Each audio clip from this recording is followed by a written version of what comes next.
আপনারা দেখছেন S media music ভূতের গল্পের আসর। ভিডিওটি কাল্পনিক, যা বাস্তবে কারোর সাথে মিল নেই।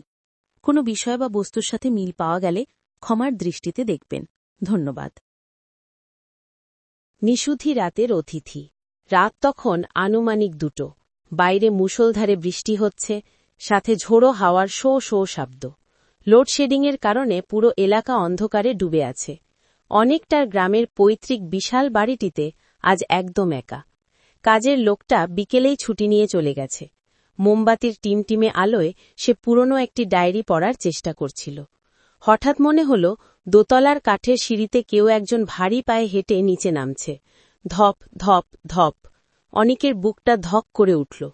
এই বাড়িতে সে ছাড়া আর কোনো জনপ্রাণী নেই। সে সাহস সঞ্চয় করে মোমবাতিটা হাতে নিয়ে দরজার দিকে এগিয়ে গেল। করিডোরটা লম্বা আর অন্ধকার। বাতাসের ঝাপটায় মোমবাতিটা দপ করে নিভে গেল।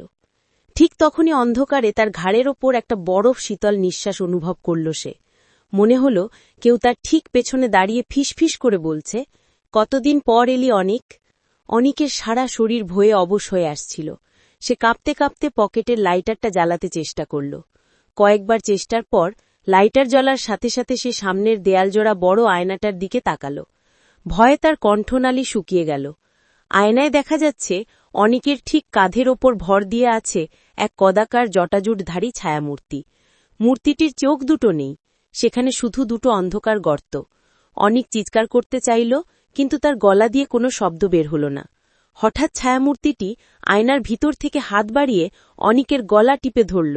ঘর ভর্তি এক উৎকট পচা গন্ধে অনিকের জ্ঞান হারানোর ঠিক আগ মুহূর্তে সে দেখল আয়নার বাইরের অনেক ছটফট করছে, কিন্তু আয়নার ভেতরের অনেক স্থির হয়ে তার দিকে তাকিয়ে পৈশাচিক হাসি হাসছে। ভিডিওটি দেখার জন্য আপনাকে ধন্যবাদ।